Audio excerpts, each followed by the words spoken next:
Hello everyone, good evening all of you. स्वागत है आप सभी का हमारे YouTube channel zone of life science में। आज की सेशन के अंदर अपन एक छोटा सा टॉपिक डिस्कस करने वाले हैं। वो रहने वाला है आपका पोल्यूशन रिलेटेड डिजीज। ठीक है, जो पोल्यूशन से रिलेटेड जो भी डिजीजेज है उनके बाद देख लेते हैं कि किस डिजीज के लिए कौन सा फैक्टर रिस्पॉन्सिबल है। ये आपका इकोलॉजी का छोटा सा टॉपिक है, जहाँ से आपके एग्जाम के अंदर कई बार क्वेश्चन आता है, लाइक आप इटाइटाई डिजीज है, मिनामाटा डिजीज है, ये सारी चीजें हैं, उनको अपने एक बार थोड़ा सा आइडिया देख लेते हैं।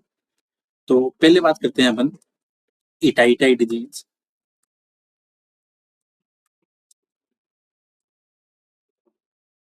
इटाइटाई डिजीज होती है आपके जब कैडमियम की क्वांटिटी पानी के अंदर जब ज्यादा होगी, कैडमियम की क्वांटिटी, तब आपके डिजीज कोज होगी, वो होगी आपके इटाइटाई। तो ये आपको ध्यान रखना है कि इटाइटाई के लिए कौन सा रिस्पॉन्सिबल है। तो आपके पानी के अंदर कैडमियम की क्वांटिटी ज्यादा होने पे डिजीज कोज होगी इटाइटाई। सेकंड आपकी मिनामाटा। ये होती है जब आपके पानी के अंदर पारे की मात्रा ज्यादा होगी, तो उस कंडीशन के अंदर जो आपकी डिजीज कोज होगी वो होगी आपके मीनामाटा। तो आपको पानी वाली एक तो होगी इटाइटाई, सेकंड हो गई आपकी मीनामाटा। थर्ड की बात करें, जब पानी के अंदर आपके आर्सेनिक की क्वांटिटी ज्यादा हो जाती है तब डिजीज कोज होती है ब्लैक फुट डिजीज। आपको कंपटीशन एग्जाम के अकॉर्डिंग इनके सिर्फ फैक्टर याद रखने हैं कि कौन सा किसके लिए इंपॉर्टेंट होगा। तो ब्लैक फुट डिजीज के लिए आपके रिस्पॉन्सिबल है आर्सेनिक। अगली डिजीज की बात करें, उसके बाद में आती है आपकी ब्लू बेबी डिजीज।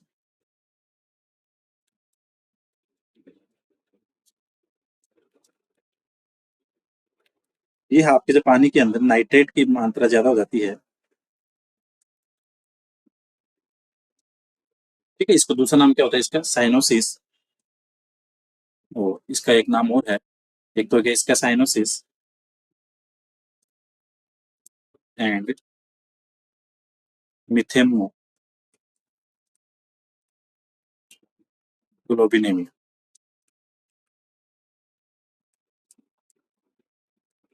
ठीक है, इटाइटाइट कैडमियम की वजह से, मिनामाटा पारे की वजह से, ब्लैक फुट आर्सेनिक की वजह से, ब्लू बेबी नाइट्रेट की वजह से। सिमिलरली अगर और बात करें अपन यहाँ पे, पानी के अंदर आपके फ्लोराइड ज्यादा होने पे होगा आपके फ्लोरोसिस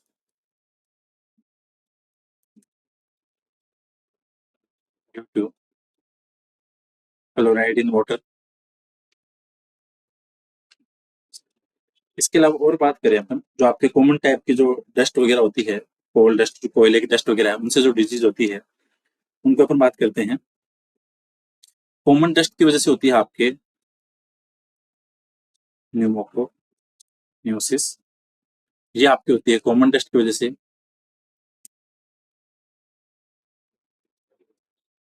अगर कोयले की डस्ट है, कोल डस्ट है, तो उसकी वजह से होगी आपके एंथ्रेसोसिस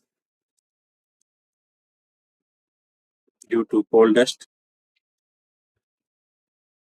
अगर एस्बेस्टोस की वजह से हो रही है तो आपकी डिजीज एस्बेस्टोसिस।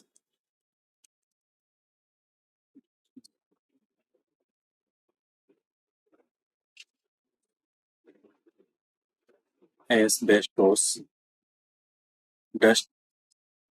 ठीक है, जो कॉमन टाइप की जो डस्ट निकलती है कोयले की वजह से आपके एंथ्रोसिस, फिर आपके एस्बेस्टोस की वजह से होगी एस्बेस्टोसिस।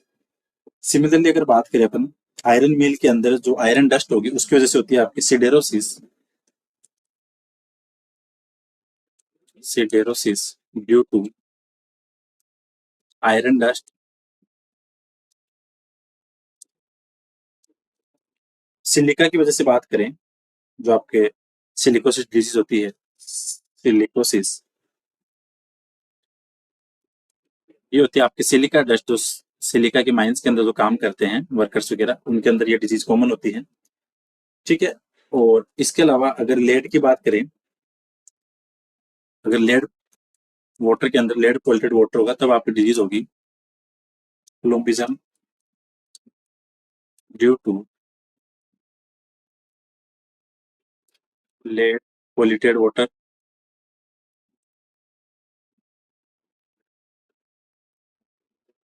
ठीक है, तो ये थी कुछ इंपॉर्टेंट चीजें जो अपन ने डिस्कस की है और अगर कॉपर की वजह से बात करें तो उसमें आपकी एक तो डिजीज होती है हाइपरटेंशन और यूरेमिया। हाइपरटेंशन एंड यूरेमिया ये हो गया आपके ड्यू टू कॉपर।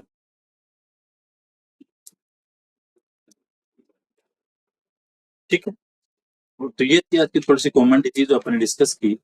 इसके अलावा और अगर बात करें तो बेसिक आपकी जो डिजीज होती है, जो आपके कंटामिनेटेड वाटर वगैरह है उसकी वजह से आपके जो डायरिया वगैरह है, ये सारी चीजें बेसिक बेसिक हैं, जो कि आपके पोल्यूटेड वाटर की वजह से, आपके हाउस फ्लाई की वजह से जो स्प्रेड करती है, वो चीजें बेसिक के अंदर काउंट होती है। लेकिन जो एग्जाम की दृष्टि से इंपॉर्टेंट होती है, एक तो वो है कि सबसे इंपॉर्टेंट डिजीज है कैडमियम की वजह से इटाई, जो हर एग्जाम का फेवरेट क्वेश्चन है, तो ये आपको ध्यान रखना है। मीना माटा है वो आपके पारे की वजह से, ब्लैक फुट है आपके आर्सेनिक की वजह से, और ब्लू बेबी की बात करें तो ये हो गया नाइट्रेट की वजह से। पानी के अंदर अगर नाइट्रेट की क्वांटिटी ज्यादा है, फ्लोरस से इसके पता ही है, जब फ्लोराइड आपके पानी के अंदर ज्यादा होगा फ्लोराइड, तो उस कंडीशन में ये डिजीज होगी। कॉमन डस्ट, कोल्ड डस्ट और एस्बेस्टोस डस्ट की वजह से जो डिजीज कॉमन होगी वो ये है। आयरन डस्ट की वजह से होगी आपकी सिडोरोसिस, और सिलिका की वजह से आपके सिलिकोसिस। और अगर पानी के अंदर लेड की क्वांटिटी ज्यादा है तो होगी आपके प्लूम्बिज्म। और कॉपर की वजह से जो कॉमन डिजीज होगी वो होगी आपकी हाइपर टेंशन और यूरेमिया। तो ये एक छोटा सा टॉपिक था आपके इकोलॉजी के पॉल्यूशन वाले पार्ट से, जहाँ से आपके एग्जाम्स के अंदर क्वेश्चन अराइज होते हैं मोस्टली आपके मिनामाटा वाला, और सेकंड जो आपके कैडमियम वाला ये होता है। और एक और ध्यान रखना साथ में, एक आता है नोकनी सिंड्रोम। नोकनी सिंड्रोम नाम से पता चल रहा है कि आपके जॉइंट्स वगैरह की घुटनों की प्रॉब्लम है, तो ये होता है आपके, ये भी फ्लूराइड की वजह से। कि आपको ध्यान रखना है पानी के अंदर फ्लूराइड है तो आपके नोकनी सिंड्रोम भी होता है। ठीक है, तो ये एक छोटा सा सेशन था आपने डिस्कस किया है कम टाइम के अंदर, जो कि एक एग्जाम के लिए इंपॉर्टेंट है। So thank you so much for watching this video. मिलते हैं नेक्स्ट क्लास में।